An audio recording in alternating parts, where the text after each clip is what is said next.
ዋሻው የመመነ ድንግል ዋሻ ነው። ፍየሎቹ ደግሞ ጸበሉን ጠጥተው ጻድቁ ነው ያው እንትን ብለዋቸው ጸበሉን ጠጥተው ደርገው ይቀሩ ማለት ነው። ብቻ ሳይሰብስ እስከነ ጸጉራቸው ነበረ። አሁን ግን ሰው እየዳሰሰ ነው ጸጉራቸው የረገፈኝ። ማየር ደርስ ተቀመጠ ደግሞ እንደዚህ ደግሞ ሰውነት መፍራስ አይችልም። ሻመጣ ሰው መጣ ነገር መጣ ብለው ዮርዳኖስ ላይ ገቡ። እግዚአብሔር ወርዶ በእጁ ነጥቆ አወጣቸው። ፍየሎች ጠጥተው የዱር እንስሳት ጠጥተው አጽማቸው ሳይረሰብስ 16 ፍየሎች በዛው በዋሻው ውስጥ ይገኛሉ። ብዙ ቅዱሳኖች አርፈውበታል። የነሱ አጽም እንደዚሁ እንደ ፍየሎች ሳይረሰብስ በዛው በዋሻው ውስጥ ይገኛል። ጀርባ የምታዩት ቤተክርስቲያን የተመሰረተች በሰባ ጋስ አፈር ተዋልድና መጥቶ ነው። እመቤታችን ቅድስት ድንግል ማርያም በእጇ ድንጋይ ተንከባሎ ሲመጣ ያቆመችው ድንጋይ ነው። በጣም ትልቅ ነው። ታሪክ ሳይሆን ትክክለኛ እመቤታችን ያልኛም በዘመናችን ዚያራ አድሏል መተን ያየነው ቦታ። ጉዟችን የሚጀምረው ከታሪካዊቷ የጎንደር ከተማ ነው።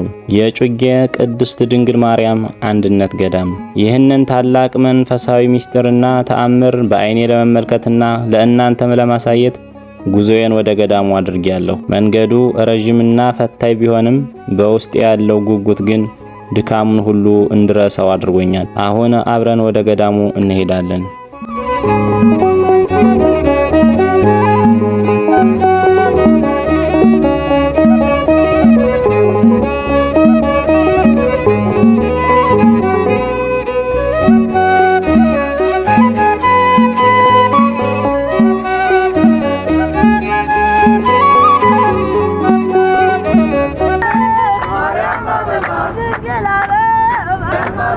ይህች መነኩሴ ዘወትር በክብረ በዓል እንዲሁም በጉዞ ላይ የተገኘች እግዚአብሔርን በተሰጣት ጸጋ በመዝሙር ታመሰግናለች።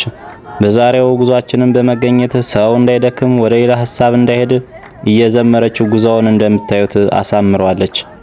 በገዳሙ ላይ ምን እንደምትሰራ ስንደርስ የምታዩት ነው።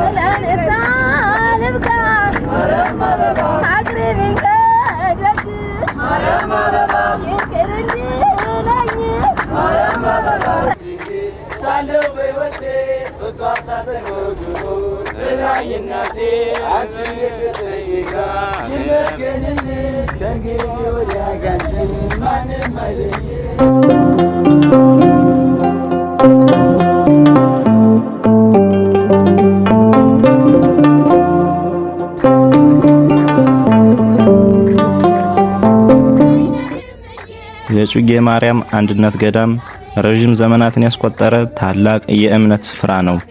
በገዳሙ የሚገኙ አባቶች ከመጽሐፉ ገጾች ላይ እንደሚተረኩልን ገዳሙ የተመሰረተበት ታሪክና የቅዱሳኑ ተጋድሎ እስከ ዛሬ ድረስ ለብዙዎች የፈውስና የበረከት ምንጭ ሆኖ ቀጥሏል። ይህን ጉዞ ለየት የሚያደርገው ሁሉም ተጓዥ ከመነሻዋ ሰዓት ጀምሮ እንደ መላእክት እግዚአብሔርን እያመሰገነ ያለማቋረጥ መጓዙ ነው።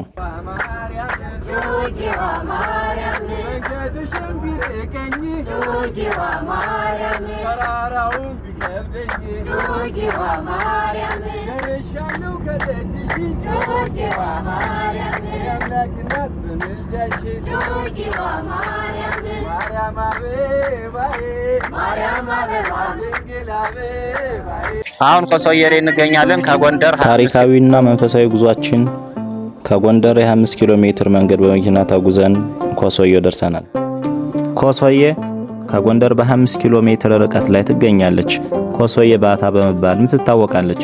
የእጨጌ ገዳም የእግር ጉዞ መነሻ መጀመሪያ ናት። በጆን ጀምረናን ጉዞውን ለመንገዳችን የሚያስፈልገን እንደ ቆሎና አይነቶችን ይዘናል። አስቸጋሪውን መንገድ በእግራችን ለመጓዝ ወርደናል። መንገዱ ምንም እንኳን አድካሚና የገጠር መንገድ ቢሆንም በገዳሙ የሚጠብቁንን ድንቅ ታሪኮች፣ ምድራውያን ታምራዊውን መስቀልና ስጋ የማይበሰብሰውን ታላቅ ጸበል ለማየት በከፍተኛ ጉጉት የእግር ጉዟችንን ወደ ገዳሙ ቀጥለናል። እኒህ የኮሶዬ ሀገሩ ሰዎች ለገዳው መንገድ ውጣ ወረድ ስላለው ስለሚያውቁት ማንኛውም ተጓዥ እንዳይደክም ምርኩዝ እየሸጡና እየሰጡ ይገኛሉ። እኛም ገዝተን ተመልካቾቻችን እንግዲህ አሁን ያለንበት ቦታ የተወሰነ የር ነው፣ ገና ብዙ ይቀረና ዛጎላማ ቦታ ይባላል። ይሄ እንግዲህ የሰፈሩ ሰዎች ነዋሪዎችን እንደጠየቅናቸው በነገሩ መሰረት ዛጎላማ ቦታ። የሚያምረው ጉዟችን እንደቀጠለ ነው። ይህ ዛጎላማ ቦታ ትርጉሙ ለተመልካች ይህን ውብ የተፈጥሮ ቦታ እንግዲህ እዩት። የእግዚአብሔር ስራ ድንቅ ነው። በጣም የሚገርም ነው። በጣም ርቀት አለው። በላያችንም እንዲሁ ጉዞውን ያው በምርኩዝ እንግዲህ ቀጥለናል ማለት ነው።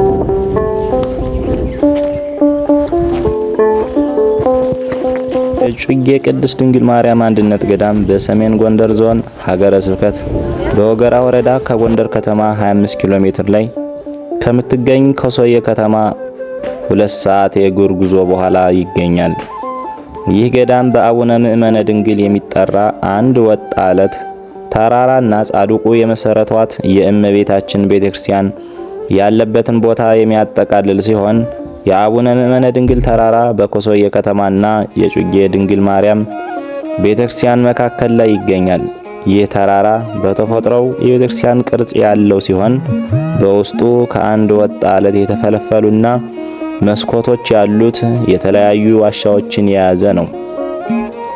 የአቡነ ምእመነ ድንግል ተራራ የጻድቁን ቤተ መቅደስ፣ የጻድቁን የጸሎት ስፍራ፣ የአባቶች አጽም ሳይበሰብሱ የሚኖሩ ፍየሎችን አጽምና 3 ጸበሎችን በውስጡ ይዟል። አይዞን መንገደኞች በሙሉ ይህ ዛፍ እንግዲህ ዛጎላ ይባላል። ትርጉም እንደሆነ አናውቅም፣ ለተመልካች ትተነዋል።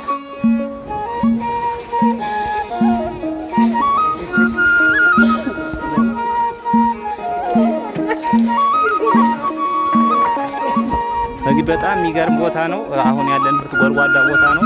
ዙሪያው እንዳለ እንደዚህ በተራራ የተሞላ ነው። ማየት ይቻላል። ያለንበት ጎድጓዳ ነው። እዚህ በኋላ ደግሞ ብዙ ይቀረናል ማለት ነው። ከአቡነ ምእመነ ድንግል ተራራ የ1 ሰዓት የእግር ጉዞ በኋላ አቡነ ምእመነ ድንግል የመሰረቷት የእመቤታችን ቤተክርስቲያን ትገኛለች። የአባቶች መነኮሳት በዓት፣ የእናቶች መነኮሳት በዓት፣ የተለያዩ ጸበሎችና ተአምራትን ያደረገችባቸው እመቤታችን ዛፎችና ድንጋዮች ይገኛሉ። አቡነ ምእመነ ድንግል የጩጌ ማርያም አንድነት ገዳምን ስለመመስረት ቦታው ስላልጸናናቸውና እየፈረሰ ስላስቸገራቸው በ70 አጋስስ ፈረስ አፈር ከዋልድባ አስመጥተው መሬቱን ደልድለውና መስርተዋል።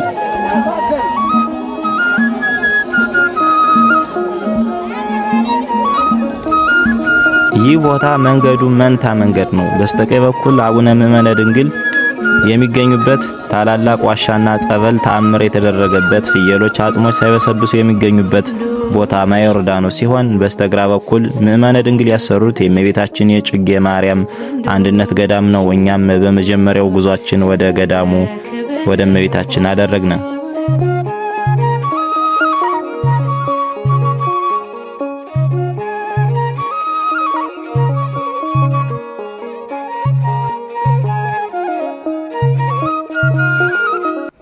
በየዓመቱ ሰኔ 21 ወደ ገዳሙ የሚመጡ ሰዎች ተአምራት ስለተደረገባቸው ዛፎችና ድንጋዮች እንዲህ ሲሉ ይናገራሉ ማለት እና እንዴት ነው ግን አሁን ሁሉም ሰው መግባት መውጣት ይችላል ወይስ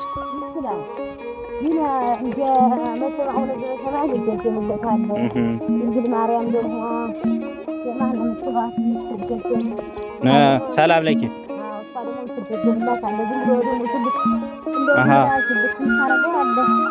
ኃጢአተኛው ምናምን ማለት ነው እንደ ስራው።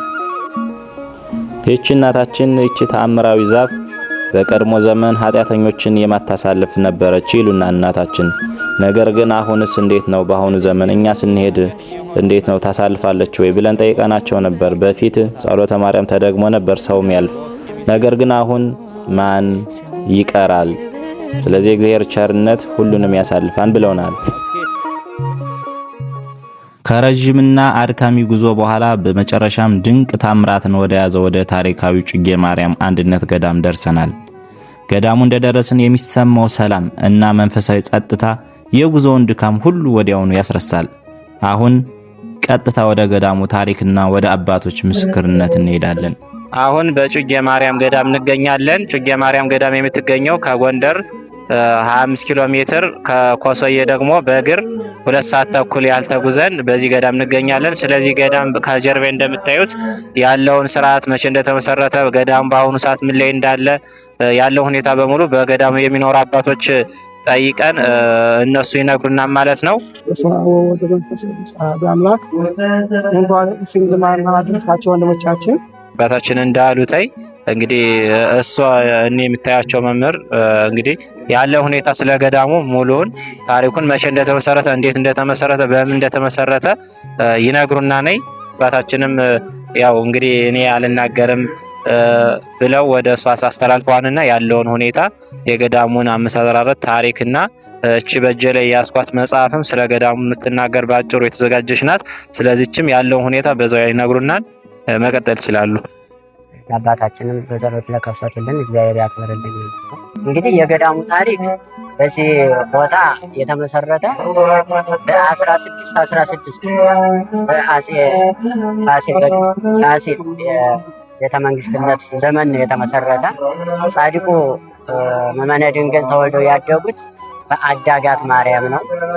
በአዳጋት ማርያም ሲኖሩ በዛ እናት አባቶቻቸው በመንፈስ ቅዱስ አንጸው ያሳደጓቸው እና ቤተክርስቲያንን እያገለገሉ ከህፃንነታቸው ሲኖሩ ከአዳጋት ማርያም ተነስተው ወደ ዋልድባ ሄደዋል።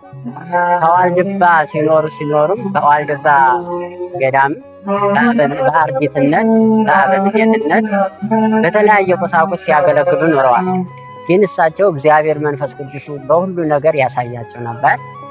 በአጼ ፋሲል የተሰየፉ ብዙ ቅዱሳን አባቶች አሉ። የእነሱን ክብርም ለማግኘት እሱም የተሰየፉ በጎንደር ነው፣ በጎንደር ከተማ ውስጥ ነው። ሲሰየፉ በመንፈስ ቅዱስ ያዩና እኔም የነዚህ አባቶች ጸጋና ክብር እንዳያልፈኝ የእነሱን በረከት ማግኘት አለብኝ ብለው ከዋልድባ ተነስተው ወደ ጎንደር ይሄዱ ነበር። ሲሄዱ ግን ወገራ ላይ ሲደርሱ መልአኩ ቅዱስ ገብርኤል በብርሃነ መለኮት ወረደና ጻድቁ አባቴ መመነ ድንግል ቆዩ ሳሶ በዚህ ታሪክ ገና ብዙ ታሪክ ትሰራላችሁ፣ ብዙም ያናንተ የሚጠበቅ እግዚአብሔር ከእናንተ ብዙ መልስ ይፈልጋልና መቆየት አለባችሁ፣ መሰየፍ የለባችሁም ሲላቸው እንግዳስ በዚህ ሸረፍ ብዬ እዚች ዋሻ መኖር አለብኝ ብለው በዚህ ጻድቁ መመነ ድንግል ማርያም በሚገኝበት እዛ ላይ በቤቱ እና ይኖሩ ነበር። ሲያስፈላልግ ውሻ ይዘው ነበርና የሚፈልጉ እነዛ ውሾች ካሉበት ሄዱ። ሲሄዱ አርዲቶቻቸው አባታችን ሆይ ውሻ መጣ ምንድነው አለቋቸው። አይ ልጆች ውሻ መጣ አሉ። አዎ ውሻ መጣ፣ ሰው መጣ፣ ነገር መጣ ብለው ልክ አሁንም ማዮርዳኖስ ጸበል የምንለው ብዙ ክርስቲያን ብዙ ፈውስ የሚያገኝበት ማዮርዳኖስ ላይ ገቡ። ከገቡ በኋላ ግን እግዚአብሔር ወርዶ በእጁ ነጥቆ አወጣቸው። በእጁ ነጥቆ ሲያወጣቸው ክርስቶስ ስለገባበት ነው ማዮርዳኖስ የተባለ። አሁኑ ድረስ ህዝቡ እየተፈወሰበት ይገኛል። እስከዚህም ድረስ ገዳሙ የተመሰረተ በሰብአ አጋስስ ዛሬ እመቤታችን ቤተክርስቲያን ይቻ ጀርባ የምታዩት ቤተክርስቲያን የተመሰረተች በሰብአ አጋስስ አፈር ከዋልድባ መጥቶ ነው። እሱ አፈር የተጫነ ከዋልድባ በረከት የጻድቁ በረከት ብቻ ሳይሆን የጻድቁ ሳሙኤልን በረከት እንዳይቀር ሲባል መጥቶ ከዚህ በአፈሩ ተመስርቶ ቤተክርስቲያኗ ታንጻ በአሁኑ እስካሁንም ትገኛለች። እመቤታችን ቅድስት ድንግል ማርያም በእጇ ድንጋይ ተንከባሎ ሲመጣ እንደዚህ ነው ይዛ በታምራቷ ያቆመችው ድንጋይ ነው። በጣም ትልቅ ነው እና ትክክለኛ ነው። ይሄ የተጻፈ ወይም ታሪክ ሳይሆን ትክክለኛ እመቤታችን ያልኛን በዘመናችን ዛሬ አድሏን መተን ያየነው ቦታ ነውና የጩጌ ማርያም አንድነት ገዳም ረጅም ዘመናትን ያስቆጠረ ታላቅ የእምነት ስፍራ ነው። በገዳሙ የሚገኙ አባቶችና ከመጽሐፉ ገጾች ላይ እንደሚተርኩልን ማለት ነው። ይህ እመቤታችን ቅድስት ድንግል ማርያም ያደረገችው ታምራዊቷ ድንጋይ ናት። ይህ ድንጋይ ከተራራማ ቦታ ወደ ገዳሙ ሄዶ ገዳሙን ሊያፈርስና ሰው ጉዳት ሊያደርስ ሲል እመቤታችን በላይ በኩል ሆና በእጇ ይዛ ያስቀረችው ተአምራዊ ድንጋይ ነው። ብዙ ሰዎች ወደ ገዳሙ የሚመጡ ብዙ ሰዎች እንዲህ እንደምታዩት ተሰልፈው የእመቤታችን በረከት በእጇ የነካችውን እየነኩ እየተሰለሙ እየተባረኩ ይመለሳሉ። እኛም እግዚአብሔር አምላክ ለዚህ በረከት አድሎን ደርሰን አይተናል ማለት ነው።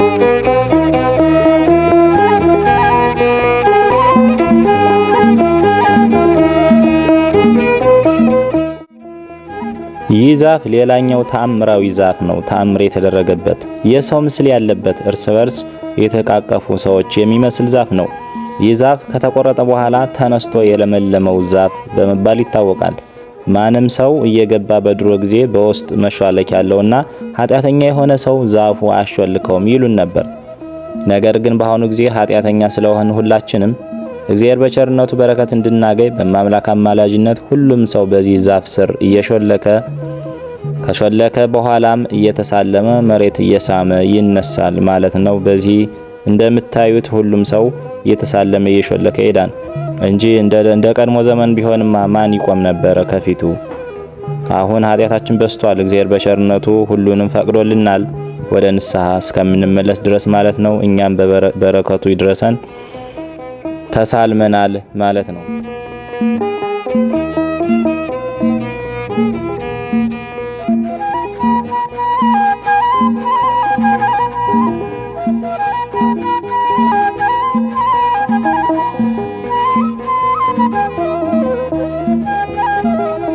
ከተለያየ አቅጣጫ ከመጡ ምዕመናን በርካታ ምዕመናን ጋራ እነዚህን ድንቅ ታምራቶችና የገዳሙን ቅርሶች ከተመለከትነ በኋላ ወደ ታላቁ የአዳር ፕሮግራም እንሻገራለን።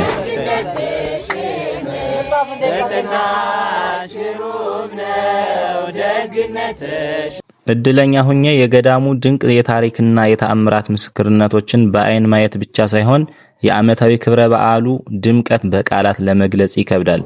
የዚህን ደማቅ ክብረ በዓል አብረን እንመልከት።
እመቤታችን ዓመታዊ ክብረ በዓልን ካከበርን በኋላ ቀጣዩ ጉዟችን ወደ ጸበሉ ቦታ ነው። ይህ የጸበል ቦታ ከገዳሙ የአንድ ሰዓት ያህል ርቀት ይገኛል። የጸበሉን ቦታ የጠጣ ወይም የተጠመቀ ሰው ፈጽሞ ስጋው እንደማይበሰብስ ይነገራል። እንግዲህ ይህን ይመስላል። በስማ ይሄን ነው የምንወጣ። ከጩጌ ገዳም ከአንድ ሰዓት ጉዞ በኋላ እግዚአብሔር አምላክ ለምእመነ ድንግል እንዲህ ሲል ቃል ኪዳን ገብቶላቸዋል። በዚህ ቦታ አንተ በተጋደልክባት የሚማጸን ስጋው ደሙን የሚቀበል እምርልሃለሁ። ምንም እንኳን ኃጢአት ቢሰራ አምላከ ምእመነ ድንግል ይምረኛም ብሎ በፍጹም እምነት የመጣውን ሁሉ ወደ ተወለድኩባት ቤተልሔም፣ ወደ አደግኩባት ናዝሬት፣ ወደ አስተማርኩባት ደብረ ዘይት፣ ወደ ተጠመቅኩባት ዮርዳኖስና ወደ ተሰቀልኩባት ቀራንዮ እንደሄደ እቆጥርለታለሁ። ወደ ገዳምህ ለመድረስ ተራራውን የወጣና የወረደውን 3000 ስግደት 3000 ጊዜ እንደሰገደ እቆጥርለታለሁ በማለት ቃል ኪዳን ሰጥቷቸዋል። በዚህ ባህረ ዮርዳኖስ ይገኛል። በዚህ በኩል በዚህኛው ጩጌ ማርያም ትገኛለች ማለት ነው። በጣም ዳገት ስለነበር እሱን ስንወጣ ደክሞን ነው። ተራራው በጣም ከፍታ ያለው ቦታ ነው።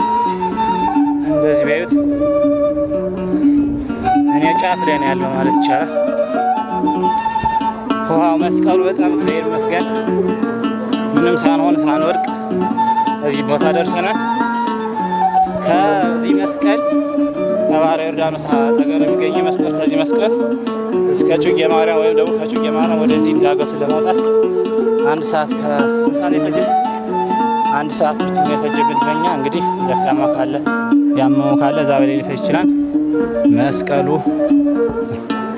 የወጣንበት የወረድንበት ከዚህ መስቀል ላይ ለምንድን ነው ሁሉም ሰው ሳያየው የሚሄድ? ከዚህ መስቀል ይሄን ሁሉ ተራራ ውጣ ውረድ ወጥቶ መጣ የቻለ በምን ምክንያት ነው ብለን ስንጠይቅ አንድና ታላቅ ሚስጥር አለው። እሱ ምንድነው? ጌታችን ለአቡነ ምእመነ ድንግል ቃል ኪዳን የገባላቸው ይህን ተራራ የወጣ 3000 ስግደት እንደሰገደ ቆጥርለታለሁ ብሎ ቃል ኪዳን ስለሰጣቸው ነው ማለት ነው። እና ይህን ሁሉ ቦታ የወጣን ማለት ነው። እጅግ አስደናቂ የሆነውን መስቀል ከተሳለምን በኋላ ወደ ጸበሉ ደረስን። ጸበሉን ጠጥተው ስጋቸው ያልበሰበሰው ፍየሎችና የአባቶች አጽም ወዳለበት ዋሻ ገባን። አባቶችም እንዲህ አሉን። እዛው መመለስ ጸበሉን ሲገቡ እዛው እንዳይወጡ ጻድቁ ነው እዛው እንትን ብለዋቸው ጸበሉን ጠጥተው አጽማቸው ሳይበሰብስ ማለት ነው። አጽማቸው ሳይበሰብስ እስከ ጸጉራቸው ነበር። አሁን ግን ሰው እየዳሰሰ ነው ጸጉራቸው የረገፈኝ እስከ ጸጉራቸው ነው ነበር። ማይወርዳኖስ የተጠመቀ ደግሞ እንደዚህ ደግሞ ሰውነት መፍረስ አይችልም። ማይወርዳኖስ የተጠመቀ ሰው ኦኬ፣ መልካም። እስኪ አሁን የተባለውን ደግሞ ገብተን እናያለን ማለት ነው። እንትን አለው ዋሻው ግን እየገባን ነው። ዋሻው ውስጥ እንገኝ። ዋሻው ይመስላል መቅደሱ ቤተ መቅደሱ ያለ የሚቀደስበት ውስጥ ማለት ነው። ተመቅደሱ ያለ ነው። እስኪ ነው አሳዩን። ያው ተዘግቷል። አዝማሽ ቀረብ ማለት ይችላል። ቀረብ ትንሽ ሾዚ አገልጋይ ነው እሱ። ይሄ ያው ተዘግቶ ነው። በአመት ነው ወይስ ቅዳሴ የሆነ ጊዜ አለው? የሩፋኤል ነው የሚቀደስ። ቤተ መቅደሱ ነው ይሄ ማለት ነው። ውስጥ የጳጉሜ ሩፋኤል ብቻ ነው የሚቀደስ። ስለዚህ በአመት አንድ ጊዜ ማለት ነው። የአቡነ ምእመነ ድንግል የምድር ዋሻ። የአቡነ ምእመነ ድንግል ዋሻ ቤተ መቅደስ የአባቶች አጽምና ሳይበሰብሱ የተቀመጡ ፍየሎች የሚገኙበት 3 ክፍሎች አሉት። ፊት ለፊት ሲገቡ የሚገኘው የጻድቁ ቤተ መቅደስ ነው። ወደ ግራ ከታጠፉ በኋላ በመሰላል ወደ ታች ሲወርዱ ደግሞ ሳይበሰብሱ የተቀመጡ ፍየሎችንና የአባቶችን አጽም የያዘ ሌላ ዋሻ ይገኛል። ጨለማ ነው። ሲያብራልን ያው የሚታይ ከሆነ ድንገት እንግዲህ ፍየሎች በበሉና ከሆ ገብተው ነው ባህር ዮርዳኖስ እንደገቡ እነዚህ ፍየሎች በዛው ደርቀው ቀሩ። ምንም ሳይበሰብሱ ማለት ነው። ያው በፎቶና በመጽሐፍ የምናውቀው ያው በአካል ተገኝተን ያው ከታያችሁ እስኪ ጠጋ አድርገው ባትሪውን መብራቱን። እነዚህ እንግዲህ የፍየሎች አጽማቸው እንዲያውም ጸጉር ነበራቸው ከነ ጸጉራቸው ነበርና ነገር ግን ሰው ለመጣ ቁጥር እየነካካቸው ስለሆነ ጸጉራቸው ተመለጠ ማለት ነውና በዋሻ ውስጥ በአካል ያየናቸው ፍየሎች የአቡነ ምእመነ ድንግል ባህረ ዮርዳኖስ ጸበሉን ጠጥተው ያረፉና ከነአጽማቸው የሚገኙ በቁጥር 16 ፍየሎች በአሁኑ ሰዓት ይገኛሉ። አሁን የዚህን ቅዱስ ስፍራ ታላቅ ቃል ኪዳን ያረጋገጥንበት እጅግ አስደናቂ ታምር ነው። የገዳሙን የዮርዳኖስ ጸበል ጠጥተው በቁጥር ከ16 በላይ የሚሆኑ ፍየሎች አጽማቸው ሳይበሰብስ እንዲሁም ብዙ ቅዱሳን በቁጥር ባይታወቁም አጽማቸው ሳይበሰብስ በዚህ ዋሻ ውስጥ ያየንበት ይሄ በአይናችን የምንመለከተው ድንቅ ታምር የዚህን ጸበል ውሃ የጠጣ ወይም የተጠመቀ ሰው ስጋው ፈጽሞ እንደማይበሰብስ ለቦታው የተሰጠው ታላቅ ሰማያዊ ቃል ኪዳን ሕያው ምስክር ነው። አጽማቸው በዛ ነው። አንድ አራት በር አለ በዚህ ውስጥ ወደ መስቀል ወደ ቤታችን ይመስል ወደ የትኛው መስቀል? ወደ ግሻ ወደ ላይኛው ቅድም ወዳየ ነው። ያው ዋሻ ውስጥ ነው ያለን። እዛም አሉ። ይሄ እስኪ ወደ በሩ አብሮ በየቦታው ነው ማለት እስኪ ወደዛ አብሮ ወደ በሩ የሚታያችሁ በር እንግዲህ ወደ ዋልባ የሚወስደው መንገድ ነው። በብዙ ሺህ የሚቆጠር ሕዝብ ወደዚህ ቦታ ሲመጣ ጸበሉንና ፍየሎችን አጽማቸውን አይቶ ይመለሳል እንጂ ወደዚች ቦታ ደፍሮ የሚገባ ሰው የለም። እቺ ትንሽዬ መስኮት የምትመስል ታላቅ በርና ታላቅ ምስጢር ያላት ድሮ አባቶቻችን ቅዱሳን ወደ ዋልባ ሲሄዱባት የነበረች ቦታ እንደሆነች አውቀናል። ከዋሻው ውስጥ የነበረን ጉብኝት ይህን ይመስላል።